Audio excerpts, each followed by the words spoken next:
the economic machine works in several ways. The economy looks like a simple machine, but many people don't understand it, or they don't agree on how it works, and this has led to a lot of needless economic suffering. I feel a sense of responsibility to share my simple but practical economic template. It's Deutsche conventional. This helped me to anticipate the self-respect global finance crisis, and it's worked well for me for over 30 years. Let's begin. Though the economy might seem complex, it works in a simple mechanical way. It's made up of a few simple parts and a lot of simple transactions that are repeated over and over again a zillion times. These transactions are overall driven by human nature, and they create three main forces driving the economy. Number one, productivity growth. Number two, the short-term debt cycle. And number three, the long-term debt cycle. When we look at these three forces and how we link them on top of each other, create a good template for tracking economic movements and figuring out what's happening now. Let's start with the simplest part of the economy, transactions. And an economy is the simplest sum of transactions to make it up. And a transaction is a very simple thing. You click transactions all the time. Every time you buy something, you create a transaction. Each transaction consists of a buyer exchanging money or credit, or the seller for goods, services, or financial assets. Credit just like money. So adding together the money spent, the amount of credit spent, you could know the total spend. The total amount spent drives the economy. If you divide the amount spent by the quantity sold, you get the price. And that's it. That's a transaction. It's the building block of the economy machine. Full cycles all forces in economy driven by transaction. So if you understand transaction, you can understand whole economy. A market consists of all buyers, all of sellers making transactions for the same thing. For example, there is wheat market, a car market, or stock market. A market is millions of things. An economy consists of all transactions, all of its market. If you add up the total spending and the total quantity sold with all of the markets, you are everything you need to know to understand the economy. It's just that simple. People, businesses, banks, and governments all engage in transactions is just described, exchanging money and credit for goods, services, or financial assets. The biggest buyer is the government, which consists of two important parts. A central bank government collects taxes, expensive money, and a central bank, which is different from buyers and sellers because it controls the amount of money and credit the economy. It does this by influencing interest in money. For these reasons, as well as the central bank is an important player in the flow of credit. Once you pay attention to credit. Credit is the most important part of the economy and probably always understood. It's the most important part because it's the most vulnerable part. Just like buyers and sellers go to the market to make transactions, so the lenders and borrowers. Lenders usually want to make their money into more money, and borrowers usually want to buy something making it for like a house, or they want to invest in something like starting in businesses. Credit can help both the lenders and borrowers get what they want. Borrowers promise to repay the amount of borrowed principal plus additional now called interest. When interest rates are high, those rates borrow because it's expensive. This is why industry credit is so important because it sets into motion a mechanical, predictable series of events that happen in the future. This makes credit different from money. Money is the what you sell transactions with. When you buy your bill for hand with cash, the transaction is settled immediately. But when you buy your bill with credit, it's a cycle starting from hand. You save pay in the future. Together you end up to credit asset and a liability. You just credit to credit, not of thin air. It's not until you pay the part that you later that the assets and liability disappear, the debt goes away, and the transaction is zero. The reality is that most of what people call money is actually credit. The total amount credited in the United States is about $50 trillion, and the total amount of money is only about $20 trillion. Remember, in an economy without credit, the only way to increase your spending is to produce more. But in an economy with credit, you can also increase your spending by borrowing. As a result, an economy with credit has more spending and allows incomes to rise faster than productivity over the short run, but not over the long run. Not giving a loan, credit isn't necessarily something bad that just causes a cycles. It's bad when it finances overconsumption that can't be paid back. However, it's good when it efficiently allocates resources and produce income so you can pay that back. For example, if you borrow money to buy a big TV, if it doesn't generate incomes for you to pay back that. But if you borrow money to say buy a tractor, and the tractor lets you harvest more crops and earn more money, then you can pay back your debt and improve your living standards. In an economy with credit, you can follow the transactions and see how credit grows. Let me give you an example. Suppose you earn $100,000 a year and have no debt. Your credit worth enough to borrow $10,000, say on a credit card. So you can spend $110,000 even though you only earn $100,000. Since your spending is another person's income, someone is earning $110,000. The person earning $110,000 with no debt can borrow $11,000. So he can spend $121,000 even though he has only earned $110,000. His spending is another person's income, and by following the transactions, we can begin to see how this process works in a self-reinforcing pattern. But remember, borrowing creates cycles, and if the cycle goes up, it eventually needs to come down. This leads us into the short-term debt cycle. As economic activity increases, we see an expansion. The first phase of the short-term debt cycle, spending continues to increase and prices start to rise. This happens because increases in spending is fueled by credit, which can be created instantly out of thin air. When the amount of spending and incomes grow faster than the production of goods, prices will rise. When prices rise, we call this inflation. The central bank doesn't want too much inflation because it causes problems. Seeing prices rise, it raises interest rates. With higher interest rates, fewer people can afford to borrow money, and the cost of existing debt rises. Think about this as the monthly payments on your credit card going up. Because people borrow less and have higher debt repayments, they have less money left over to spend, so spending slows. And since one person's spending is another person's income, incomes drop, and so on and so forth. When people spend less, prices go down. We call this deflation. Economic activity decreases, and we have a recession. If the recession becomes too severe, and inflation is no longer a problem, the central bank will lower interest rates to cause everything to pick up again. With no interest rates, debt repayments are reduced, and borrowing and spending pick up. And you see another explain. As you can see, the economy works like a machine. In the short-term debt cycle, spending is continued to constrained only by the willingness of lenders and borrowers to provide and receive credit. When credit is easily available, there's an economic expansion. When credit is easily available, there's a recession. And note that this cycle is controlled primarily by the central bank.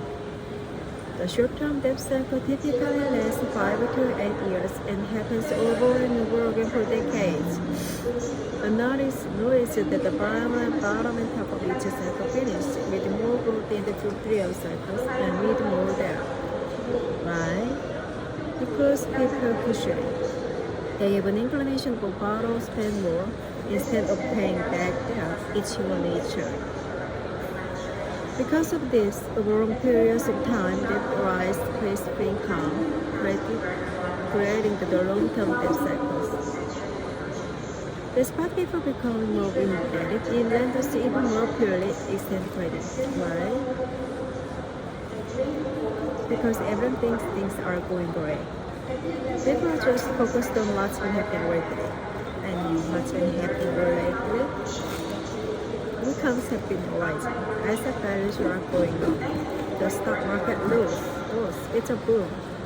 It has to pay buy goods, services, and financial assets with borrowed money. When people do a lot of that, we call it a bubble. So even though debt have been growing, incomes have been growing nearly as fast to offset that.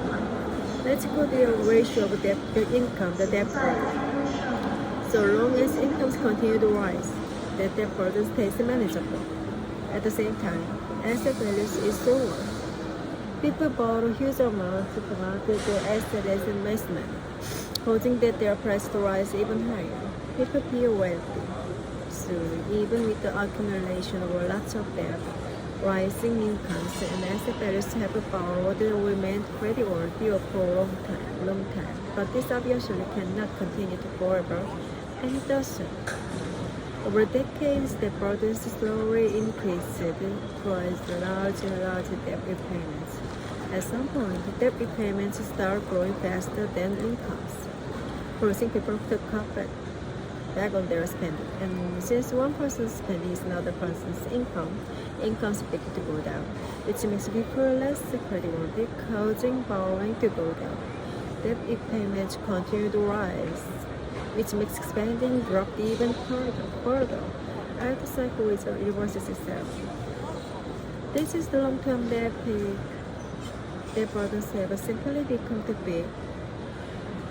For the United States, Europe, and much of the rest of the world, this happened in 2008. It happened for the same reason. It happened in Japan in 1989, and in the United States back in 1929. Now the economy begins deleveraging. In the deleveraging, people cut spending, income fall, credit disappears, asset prices drop, banks get squeezed, the stock market crashes, social tensions rise, and the whole thing starts to feel on itself the other way. As incomes fall and repayments rise, borrowers get squeezed. No longer creditworthy, credit drives down, and borrowers can no longer borrow enough money to make their debt repayments. Scrambling to fill those holes, borrowers are forced to sell assets. To rush to sell assets floods the market at the same time as spending falls. This is when the stock market collapses, the real estate market tanks, and banks get into trouble. As asset prices drop, the value of collateral borrowers can drops. This makes borrowers even less creditworthy. People pay for credit level disappears. Less spending, less income, less wealth, less credit, less borrowing, and so on. It's a vicious cycle. This appears similar to a recession, but the difference here is that interest rates can be lowered beyond them. In a recession, lowering interest rates worsens similarly with borrowing. However, in the deleveraging, lowering interest rates doesn't work because interest rates are already low and some hit 0%. So the stimulation ends. Interest rates in the United States hit 0% during the deleveraging of the net 30, and again in 2008. The difference between a recession and a deleveraging is that in a deleveraging, borrowers' debt burdens have simply gotten too big and can be realized only by lowering interest rates. Lenders realize that debts have become the larger debt fully paid back. Borrowers have lost their appeal to repay and collateralize lost value. They feel covered by the debt. They don't even work anymore. Lenders stop lending, borrowers stop borrowing. Think of the economy as being not creditworthy, just like an individual. So what do you do about the leveraging? The problem is that burdens are too high and they must come down. How the economy works? The economy works like a central function. Many people don't understand it, but they do not really own power. And this has led to a lot of needless economic suffering. I feel a deep sense of responsibility to share my simple but practical economic template. Though it's unconventional, it was helping to anticipate the satisfactory global financial crisis. 그리고 30년이 넘도록 잘 맞았습니다. And it has worked well for me for over 30 years. 그럼 시작해보겠습니다. Let's begin. 경제는 복잡해 보일 수 있지만 단순하고 비대적인 방식으로 작동합니다. Though the economy might seem complex, it works in a simple mechanical way. 경제는 몇 가지 단순한 부분들로 구성되어 있고 단순한 거래가 무수히 많이 반복됩니다. It's made up of few simple parts and a lot of simple transactions that are repeated over and over again during times. 이러한 거래는 무엇보다 인간 본성을 의해서 주도되고 경제를 이끄는 세 가지 요인을 창조하죠. These transactions are above all else driven by human nature and they create three main forces that drive the economy. 첫째, 생산성의 증가. Number one, productivity growth. 둘째, 단기 부채 사이클. Number two, the short-term debt cycle. 셋째, 장기 부채 사이클입니다. Number three, the long-term debt cycle. 이 세 가지 요인이 상호간에 작동하는 방식을 이해하면 경제의 움직임을 추적하는 좋은 템플릿이 만들어지고 지금 일어나고 있는 일도 해석할 수 있습니다. Well, look at these three forces and how them on top of each other creates a good template for breaking economic movements and figuring out what's happening now. 그럼 경제의 가장 단순한 부분인 거래부터 시작하겠습니다. Let's start with the simplest part of the economy, transactions. 경제는 거래들의 단순한 합계이며 매우 간단합니다. And economy is simply the sum of the transactions that make it up. And a transaction is a very simple thing. 당신은 항상 거래를 합니다. You make transactions all the time. 당신이 무언가를 살 때 당신은 거래를 만들게 됩니다. Every time you buy something, you create a transaction. 각 거래는 현금이나 신용을 가진 구매자와 물품, 서비스, 자산을 가진 판매자로 구성됩니다. Each transaction consists of all of a buyer exchanging money or credit with the seller for goods, services, or financial assets. 신용은 마치 현금처럼 사용되므로 지출한 현금과 신용의 양을 합하면 지출된 총 금액을 알 수 있습니다. Credit spent just like money. So adding together the money spent and the amount of the credit spent, you could know the total spent. 그리고 지출된 총 금액이 경제를 이끌게 되는 것이죠. The total amount of spending drives the economy. 지출 금액을 판매 수량으로 나누면 상품의 가격이 나옵니다. If you divide the amount spent by the quantity sold, you get the price. 그렇습니다. 이것이 바로 거래이죠. And that's it. That's a transaction. 거래는 경제의 기초를 쌓는 것과 같습니다. It's the building block of the economy machine. 모든 경제 사이클은 거래가 이끌게 되죠. All cycles in all forces in an economy are driven by transactions. 그래서 거래를 이해할 수 있다면 우리는 경제 전체를 이해할 수 있습니다. So if we can understand transactions, we can understand the whole economy. 시장은 구매자와 판매자로 구성되는데 양측은 같은 물건을 놓고 거래를 하게 되죠. A market consists of all the buyers and all the sellers making transactions for the same thing. 예를 들면 유해시장, 자동차 시장, 주식 시장, 그리고 수많은 시장들이 있습니다. For example, there is a wheat market, car market, a stock market, and markets for millions of things. 경제는 모든 시장에서 일어나는 모든 거래로 구성됩니다. An economy consists of all of the transactions in all of its markets. 모든 시장의 전체 지출과 전체 판매를 알게 되면 경제를 이해하기 위한 필요한 모든 것을 알게 되는 겁니다. If you add up the total spending and the total quantity sold in all of the markets, then everything you need to know to understand the economy. 아주 간단하죠. It's just that simple. 개인, 기업, 은행 정보를 말씀드린 방식으로 거래에 참여하며 현금과 신용으로 물품이나 서비스, 금융 자산을 교환하게 됩니다. Big businesses, banks, and governments all engage in transactions the way I just described, exchanging money and credit for goods, services, and financial assets. 가장 큰 구매자와 판매자는 국가이며 두 가지 중요한 부분으로 구성됩니다. The biggest buyer and seller is the government, which consists of two important parts. 세금을 걷어서 비용을 집행하는 정부가 있고 나머지 구매자, 판매자들과 다른 중앙은행이 있습니다. 중앙은행이 다른 것은 돈과 신용의 양을 조절하기 때문입니다. A central government that collects taxes and spends money and central bank which is different from other buyers and sellers because it controls the amount of money and credit in the economy. 중앙은행은 금리를 조절하거나 화폐를 찍어내는 방식으로 돈과 신용을 조절합니다. It does this by influencing interest rates and printing of money. 이러한 이유로 중앙은행은 신용의 흐름에서 중요한 플레이어가 됩니다. For these reasons, as we see, the central bank is an important player in the world credit. 여러분은 신용에 관심을 가져야 합니다. I want to pay attention to credit. 신용은 경제에서 가장 중요한 부분이면서 아마도 가장 이해가 부족한 부분일 것입니다. Credit is the most important part of the economy and probably the least understood. 신용이 가장 중요한 이유는 규모가 가장 크고 변동성 또한 크기 때문입니다.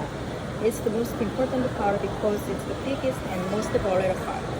구매자와 판매자가 시장에서 거래를 하는 것처럼 대출 기관과 대출자도 똑같습니다. Just like buyers and sellers go to the market to make transactions, so do lenders and borrowers. 대출 기관은 보통 있는 돈으로 더 많은 돈을 만들고 싶어 합니다. Lenders usually want to make their money into more money. 대출자는 현재의 어려움으로는 살 수 없는 집이나 자동차 같은 것들을 사고 싶어 합니다. And borrowers usually want to buy something they can't afford, like a house or car. 혹은 사업을 시작하는 식으로 투자를 하려고 합니다. Or they want to invest in something like starting businesses. 신용은 대출 기관과 대출자 모두의 필요를 충족시킵니다. Credit can help both lenders and borrowers get what they want. 대출자는 빌린 돈을 갚을 것을 약속하는데 이를 원금이라 부릅니다. 그리고 이자라 불리는 추가 금액을 지급해야 합니다. The borrower's promise to pay the amount of the borrower for the principal plus an additional amount for the interest. 금리가 높아지면 빌리는 비용이 비싸므로 대출이 감소합니다. When interest rates are high, there is less borrowing because it's expensive. 금리가 낮아지면 대출이 증가합니다. 빌리는 비용이 싸기 때문이죠. When interest rates are low, borrowing increases because it's cheaper. 대출자가 갚겠다는 약속을 하고 대출기관이 이를 믿으면 신용이 창조됩니다. When borrowers promise to pay and lenders believe them, credit is created. 둘 사이의 동의로 그냥 갑자기 신용이라는 것이 만들어진 겁니다. Anything people can avoid to create credit out of the air. 신용이라는 것은 간단해 보이지만 까다로운 개념입니다. 다른 이름을 가지고 있기 때문이죠. And since it's simple enough, but credit is tricky because it has different names. 신용은 만들어지는 즉시 부채로 변합니다.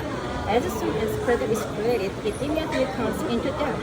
부채는 대출 기관에게는 자산이 되고 대출자에게는 채무가 됩니다. Debt is both an asset to the lender and liability to the borrower. 미래의 대출자가 원금과 이자를 갚으면 자산과 채무는 사라지고 거래는 완료가 됩니다.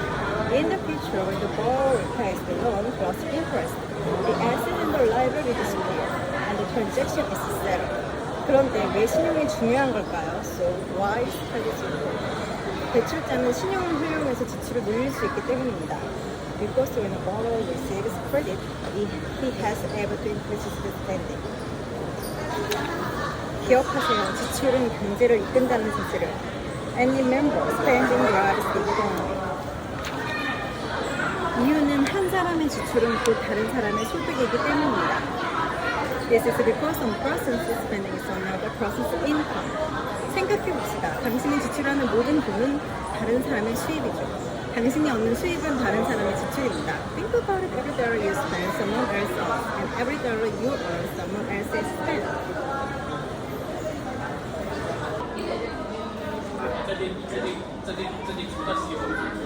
그래서 당신이 더 지출하시고 다른 사람이 더 많이 가져가는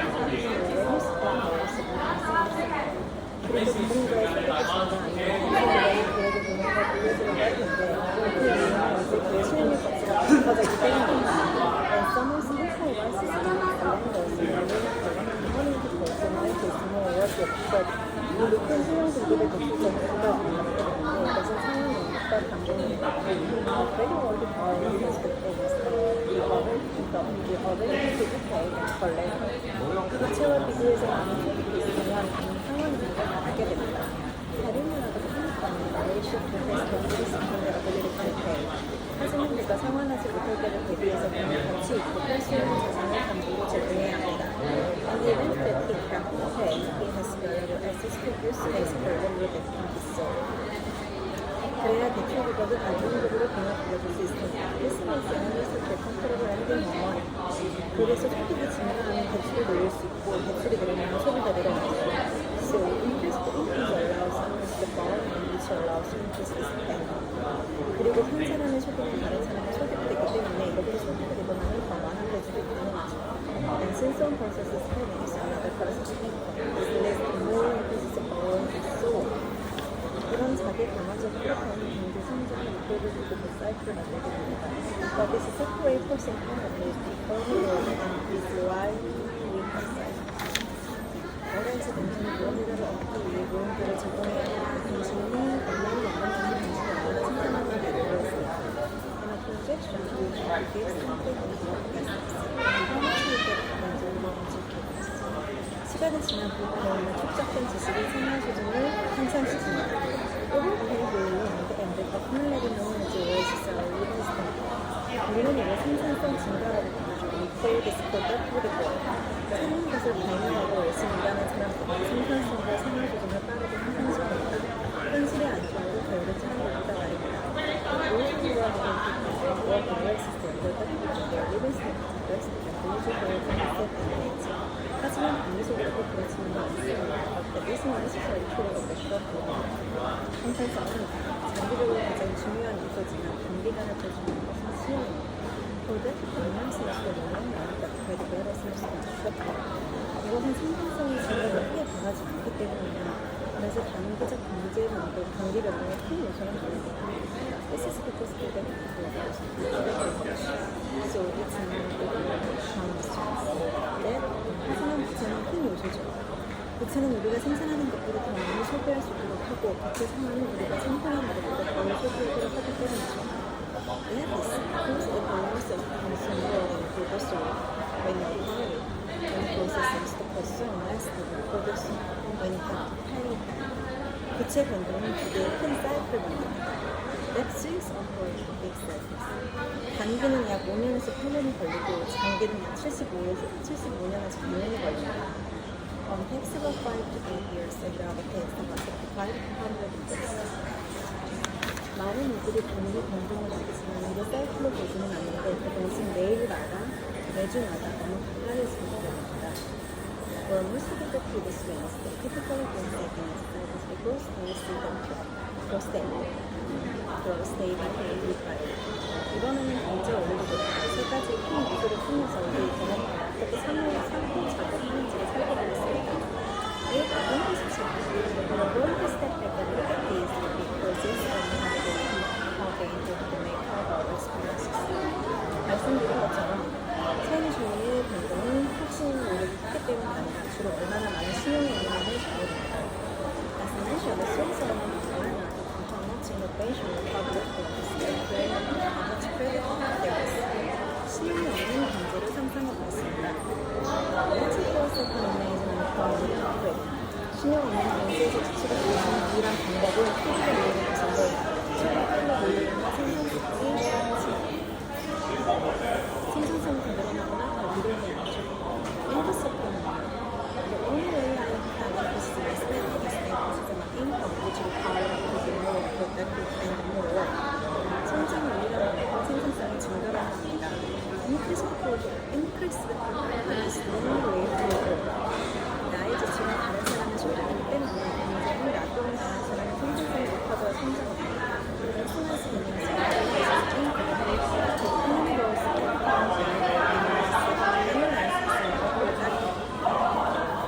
이렇게 흘리지는 가격을 따라가면 우리는 생산성 증가 목표는 그리겠죠. If you follow the projections and plans, is your progression likely to go back to your life?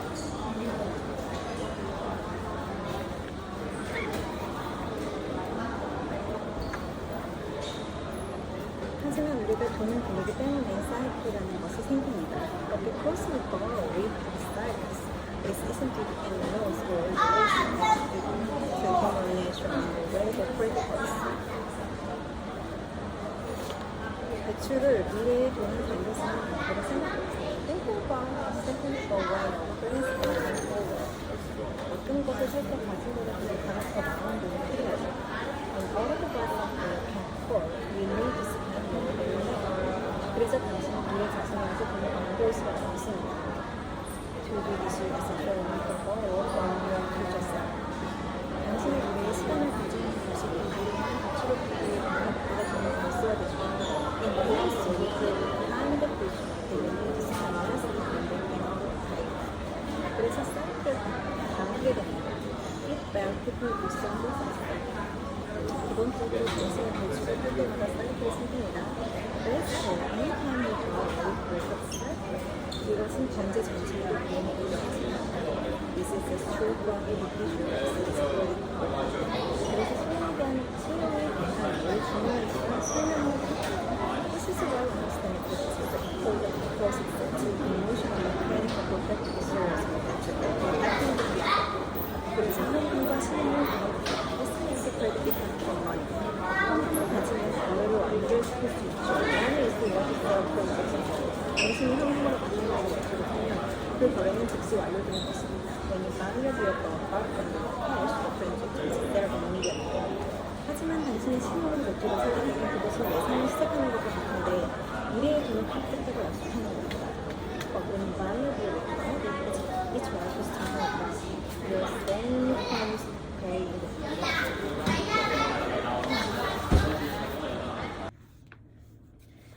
How the economy machine works in 30 minutes. The economy works like a simple machine, but many people don't understand it, or they don't agree on how it works. And this has led to a lot of needless economic suffering. I feel a deep sense of responsibility to share my simple but practical economic template. Though it's unconventional, it has helped me to anticipate to sidestep a global financial crisis. And it has worked well for me for over 30 years. Let's begin. Though the economy might seem complex, it works in a simple mechanical way. It's made up of a few simple parts and a lot of simple transactions that are repeated over and over again zillion times. These transactions are above all else driven by human nature, and they create three main forces that drive the economy.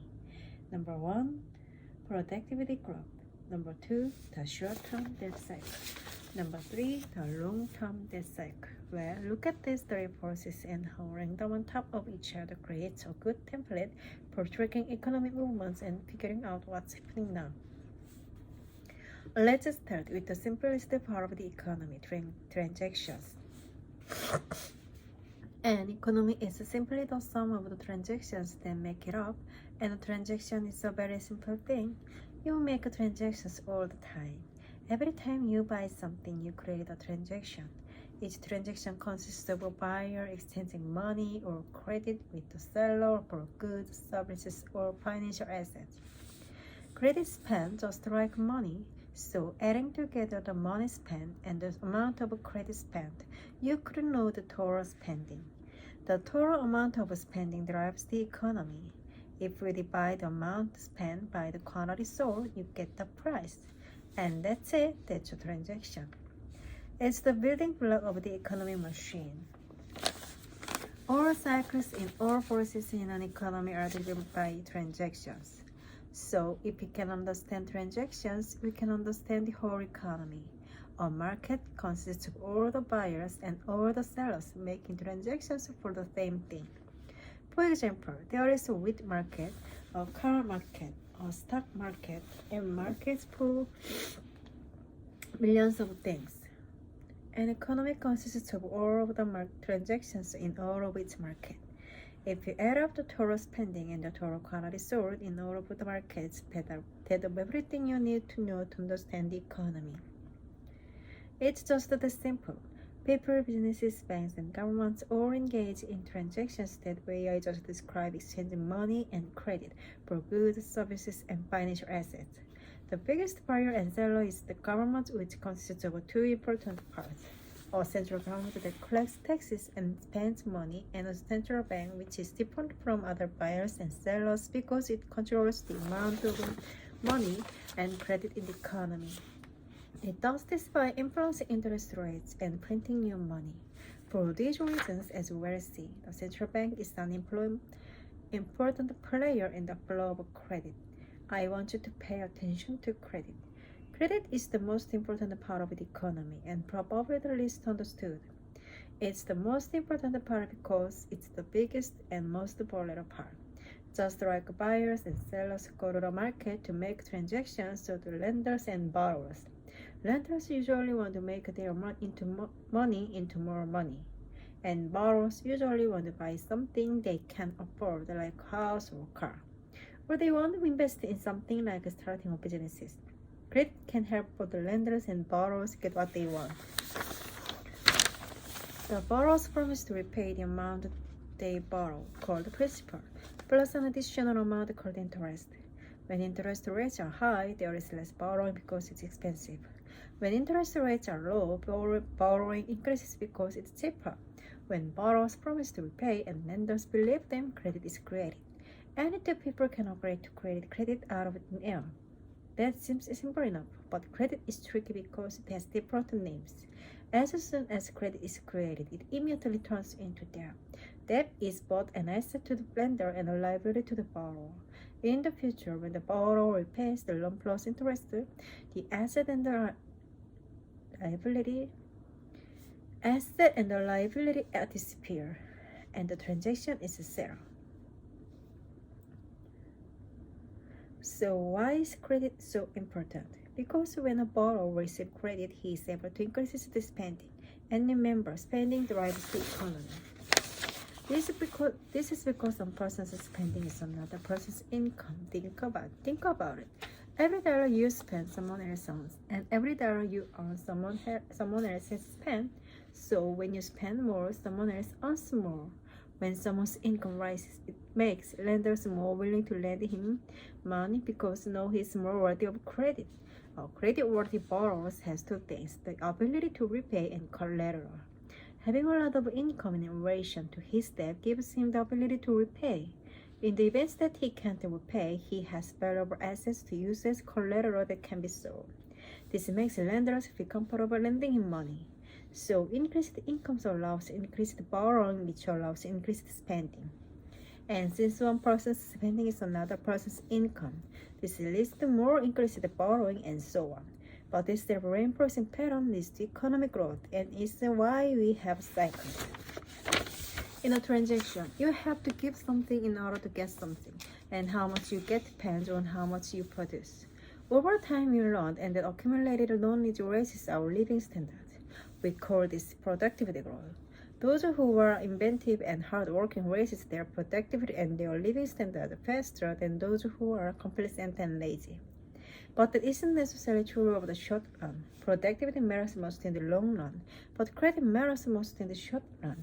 This is because productivity growth doesn't fluctuate too much, so it's not a big driver of economic swings. That is because it allows us to consume more than we produce when we acquire it, and it forces us to consume less than we produce when you have to pay it back. The swings occur into big cycles. One takes about 5 to 8 years, and the other takes about 75 to 100 years. While most people feel the swings, they typically don't see them as cycles because they see them too up close, day by day, week by week. In this chapter, we are going to step back and look at these repeat processes and how they interact to make up our experiences. As mentioned, the swings along the line are not due to how much innovation or hard work there is. They are primarily due to how much credit there is. Let's for a second imagine an economy without credit. In this economy, the only way I increase my spending is to increase my income, which requires me to be more productive and do more work. In this economy, the only way I can increase my spending is to increase my income, which requires me to be more productive and do more work. Increased productivity is the only way for growth. Since my spending is another person's income, the economy grows every time I or anyone else is more productive. If we follow the transactions and play this out, we see a progression like the productivity growth line. But because we borrow, we have cycles. This isn't due to any laws or regulation. It's due to human nature and the way the credit works. Think of borrowing as simply a way of pulling spending forward. In order to buy something you can't afford, you need to spend more than you make. To do this, you essentially need to borrow from your future self. In doing so, you create a time in the future that you need to spend less than you make in order to pay it back. It perfectly resembles a cycle. Basically, anytime you borrow, you create a cycle. This is as true for an individual as it is for the economy. This is why understanding credit is so important, because it sets into motion a mechanical predictable series of events that will happen in the future. This makes credit different from money. Money is what you settle transactions with. When you buy your beer from a bartender with cash, the transaction is settled immediately. But when you buy your beer with credit, it's like starting a bartender. You are saying you promise to pay in the future. Together, you and the bartender credit an asset and a liability. You just create credit out of thin air. It's not until you pay the bartender later that the asset and the liability disappear, the debt goes away, and the transaction is settled. The reality is that most of what people call money is actually credit. The total amount of credit in the United States is about $50 trillion. And the total amount of money is only about $3 trillion. Remember, in an economy without credit, the only way to increase your spending is to produce more. But in an economy with credit, you can also increase your spending by borrowing. As a result, an economy with credit has more spending and allows incomes to rise faster than productivity over the short run, but not over the long run. Now, don't get me wrong, credit isn't necessarily something bad that just causes cycles. It's bad when it finances over consumption that can't be paid back. However, it's good when it efficiently allocates the resources and produces income so you can pay back the debt. For example, if you borrow money to buy a big TV, if it doesn't generate income for you to pay back the debt. But if you borrow money to buy a tractor, and the tractor lets you harvest more crops and earn more money, then you can pay back your debt and improve your living standard. In an economy with credit, we can follow the transactions and see how credit creates growth. Let me give you an example. Suppose you earn $10,000 a year and have no debt. You are credit worthy enough to borrow $10,000. Say you have a credit card.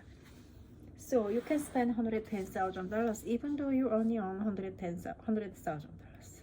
Since your spending is another person's income, someone is earning $110,000. The person earning $110,000 will know they can borrow $11,000. So he can spend $121,000 even though he has only earned $110,000. His spending is another person's income. And by following the transactions, we can begin to see how this process works in a self-reinforcing pattern. But remember, borrowing creates cycles. And if the cycle goes up, it eventually needs to come down. This leads us into the short-term debt cycle. As economic activity increases, we see an expansion to first process of the short-term debt cycle. Spending continues to increase and prices start to rise. This happens because the increases in spending is fueled by credit, which can be created instantly out of thin air. When the amount of spending and incomes grows faster than the production of goods, prices rise. When prices rise, we call this inflation. The central bank doesn't want to make much inflation because it causes problems. Seeing prices rise, it raises interest rates. With higher interest rates, fewer people can afford to borrow money, and the cost of existing debt rises. Think about this as the monthly payments on your credit card going up. Because people borrow less and have higher debt repayments, they have less money left over to spend. So spending slows. And since some person's spending is another person's income, incomes drop, and so on and so forth. When people spend less, prices go down. We call this deflation. Economic activity decreases and we have a recession. If the recession becomes too severe and inflation is no longer a problem, the central bank will lower interest rates to cause everything to pick up again. With the low interest rates, debt repayments are reduced and borrowing and spending pick up. And you see another expansion. As you can see, the economy works like a machine. In the short-term debt cycle, spending is constrained only by the willingness of lenders and borrowers to provide and receive credit. When credit is easily available, there is an economic expansion. When credit is easily available, there is a recession, and note that this cycle is controlled primarily by the central bank. The short-term debt cycle typically lasts 5 to 8 years and happens over and over again for decades. But notice that bottom and top of each cycle finish with more growth in the previous cycle and with more debt. Why? Because people push it. They have an inclination to borrow and spend more instead of paying back debt. It's human nature. Because of this, over long periods of time, debt rises faster than incomes, creating the long-term cycle, debt cycle. Despite people becoming more in debt, and there's even more poorly extended credit. Why? Because everyone thinks things are going great. People are just focused on what's been happening lately. And what's been happening lately? Incomes have been rising. Asset values are going up. The stock market loses. It's a boom. It's passed to buy goods, services, and financial assets with borrowed money. When people do a lot of that, we call it a bubble. So even though debts have been growing, incomes have been growing nearly as fast to offset them. Let's call the ratio of debt to income the debt burden. So long as incomes continue to rise, the debt burden stays manageable. At the same time, asset values soar. People borrow huge amounts of money to buy assets as investments, causing their prices to rise even higher. People feel wealthy. So even with the accumulation of lots of them, rising incomes and asset values help borrowers remain creditworthy for a long time. But this officially cannot continue forever, and it doesn't. Over decades, the burden slowly increased, creating larger and larger debt repayments. At some point, debt repayments started growing faster than incomes, forcing people to cut back on their spending. And since some person's spending is another person's income, incomes begin to go down, which makes people less creditworthy, causing borrowing to go down. Debt repayments continue to rise, which makes spending drop even further. And the cycle reverses itself. This is the long-term debt peak. Debt burdens have simply become too big. For the United States, Europe, and much of the rest of the world, this happened in 2008. It happened for the same reason it happened in Japan in 1989, and in the United States back in 1929. And now the economy begins deleveraging. In the deleveraging, people cut spend, income suffer, credit disappear, asset prices drop, banks get squeezed, the stock market crisis, social tensions rise, and the world things start to feed on itself the other way. As incomes fall and debt repayments rise, borrowers get squeezed, no longer creditworthy. Credit drives up, and borrowers can no longer borrow enough money to make their debt repayments. Scrambling to fill this void, borrowers are forced to sell assets. The rush to sell assets plus the market at the same time as spending falls. This is when the stock market collapses, the real estate market tanks, and banks get into trouble. As asset prices drop, the value of the collateral borrowers can put up drops. This makes borrowers even less creditworthy. People feel for credit rapidly disappears. Less spending, less incomes, less wealth, less credit, less borrowing, and so on. It's a vicious cycle. This appears similar to the recession, but the difference here is that interest rates can be lowered to save them. 이는 경기 침체와 비슷해 보이나 차이점은 경제를 구하기 위해 금리를 더 낮출 수는 없다는 것입니다. 경기 침체 국면에서는 금리를 낮추면 대출이 자극됩니다. In a recession, lowering interest rates works to stimulate borrowing. 하지만 딜레버리징 국면에서는 금리 인하가 작동하지 않는데, 왜냐하면 금리는 이미 낮아 0%에 이르렀으니까요. However, in a deleveraging, lowering interest rates doesn't work because interest rates are already low and soon hit 0%. 그래서 대출 촉진을 할 수가 없게 됩니다. So the stimulation ends. 미국에서 금리 0%를 찍을 때는 1930년대 딜레버리징 시기였고 2008년에 다시 발생했습니다. Interest rates in the United States hit 0% during the deleveraging of the 1930s and again in 2008. 경기 침체와 딜레버리징의 차이는 딜레버리징 국면에 대출자들은 부채 부담이 너무 커져 낮은 금리로 부채 부담이 경감될 수 없습니다. The difference between a recession and a deleveraging is that in a deleveraging borrowers, debt burdens have simply gotten too big and can't be relieved by lowering interest rates. 대출 기관은 모두 상환받기에는 부채가 너무 크다는 것을 깨닫죠. Lenders realize that debts have become too large to ever be fully paid back. 대출자는 상환 능력을 잃고 그들의 담보는 가치를 잃었으니까요. Borrowers have lost their ability to repay and their collateral has lost value. 그들은 부채로 인해 불구가 되었다고 느껴 더 이상 부채를 원하지 않습니다. They feel crippled by the debt. They don't even want more. 그래서 대출 기관은 대출을 중단하고 대출자 역시 대출을 받기를 중단하죠.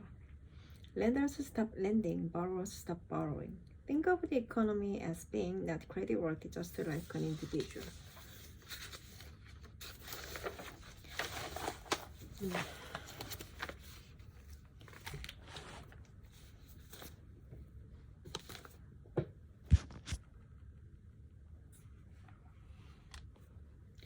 이런 개인들처럼 신용 등급이 없는 경제를 생각해 보세요. 그러면 딜레버리징 국면에서는 어떻게 해야 할까요? So what do you do about deleveraging? 문제는 부채 부담이 너무 커서 부담을 낮춰야 한다는 것입니다. The problem is that burdens are too high and they must come down. 부채를 줄이는 4가지 방법이 있죠. There are 4 ways this can happen. 개인들, 기업들, 정부가 지출을 삭감. People, businesses, and governments cut their spending. 부도나 구조조정을 통해 부채를 감축. Debts are reduced through defaults and restructuring. 부자로부터 가난한 자에게 부를 재분배. Wealth is distributed from the haves to the have-nots. 마지막으로 중앙은행이 새롭게 돈을 찍어내기. And finally, the central bank prints new money. 이 4가지 방법은 현대의 모든 딜레버리징에서 있었던 일입니다. These 4 ways have happened in every deleverage in modern history. 보통 지출을 가장 먼저 삭감하죠. Usually spending is cut first. 살펴본 것처럼 개인, 기업, 은행, 심지어 정부도 허리띠를 조이고 지출을 삭감해 부채를 갚아나갑니다. As we just saw, people, businesses, and even governments tighten their belts and cut their spending so what they can pay down their debt. 이것은 종종 긴축이라 불립니다. This is often referred to as austerity. Referred to as austerity.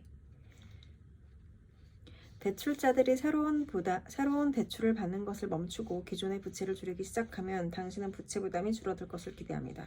When borrowers stop taking on new debts and start paying down old debt, you might expect the debt burden to decrease. 하지만 반대의 상황이 발생하죠. 왜냐하면 지출을 줄였으니까요. But the upside happens because spending is cut. 그리고 한 사람의 지출은 다른 사람의 소득이기 때문에 소득의 감소를 가져옵니다. And one man's spending is another man's income. It causes incomes to fall. 소득은 부채를 갚는 것보다 더 빠르게 떨어지기 때문에 부채 부담은 실제로도 악화됩니다. The fall faster than debt are repaid and the debt burden actually gets worse. 우리가 살핀 것처럼 지출의 삭감은 디플레이션과 고통을 가져옵니다. As we've seen, this cut in spending is deflationary and painful. 기업들은 강제로 비용을 줄여야 하고 이것은 고용이 줄어들고 실업이 더 많아짐을 의미하죠. Businesses are forced to cut costs, which means less jobs and higher unemployment.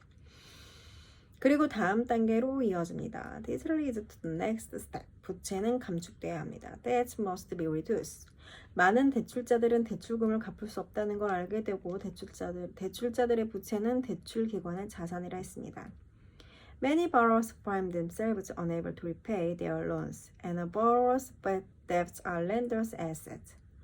대출자들이 은행의 대출 상환을 못하게 되면 사람들이 은행이 예금을 돌려줄 수 없을까봐 불안해합니다.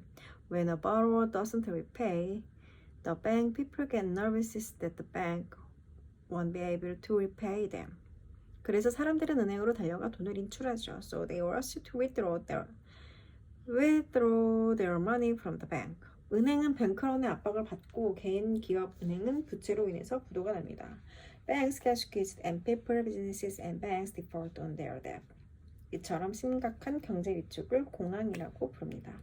This severe economic contraction is a depression. 대부분 공황에서 사람들은 부라고 생각했던 것이 사라졌다는 것을 발견합니다. A big part of depression is people discovering much of what they thought was their wealth is really there. 다시 술집에로 돌아갑시다. Let's go back to the bar. 당신이 술을 사고 외상을 하면 당신은 바텐더에게 돈을 갚겠다고 약속한 거죠. When you bought a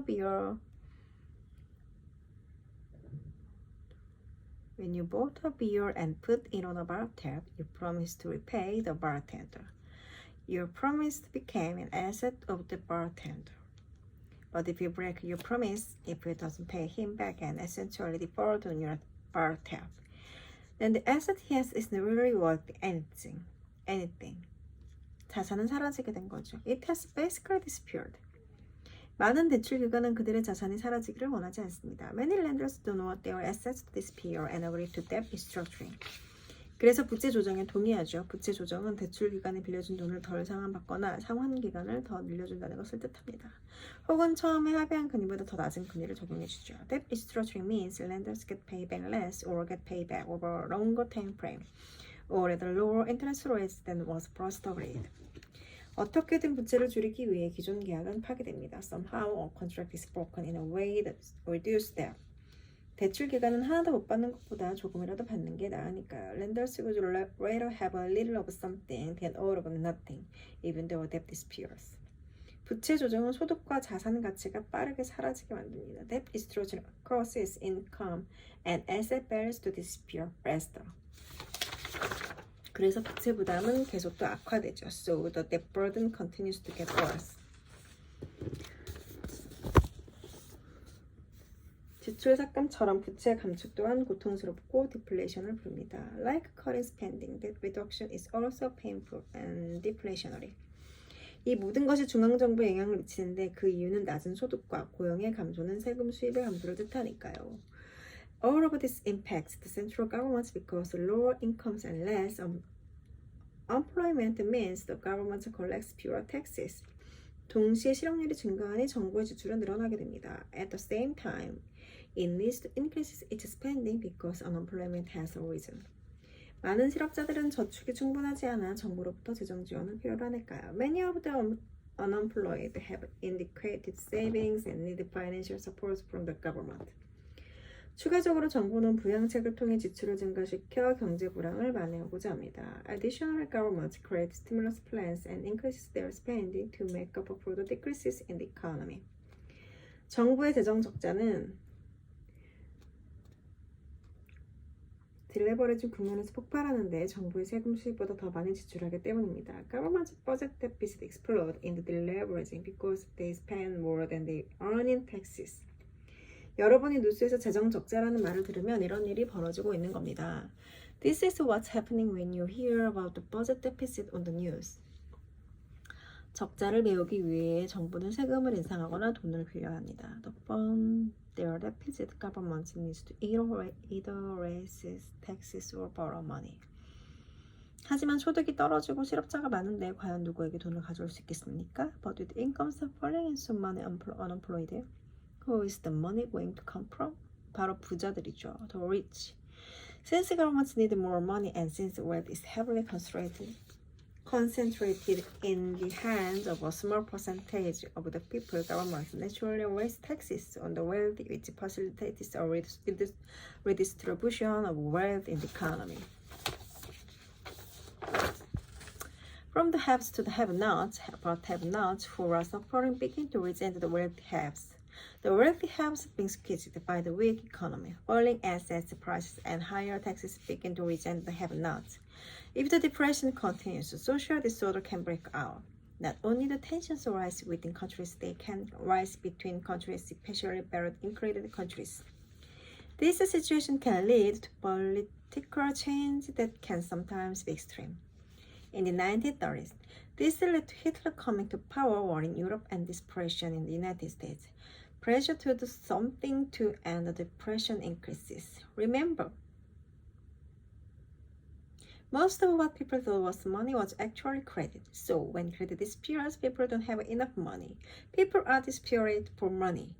Any you but remember who can print money? The central bank can. Having already lowered its interest rate to nearly zero, it's forced to print money. Unlike current spending, debt reduction and wealth distribution, printing money is inflationary and stimulus. Inevitably, the central bank prints new money out of thin air and uses it to buy financial assets and government bonds. It happened in the United States during the Great Depression and again in 2008, when the United States Central Bank, the Federal Reserve, printed over $2 trillion. Other central banks around the world that could have printed a lot of money too.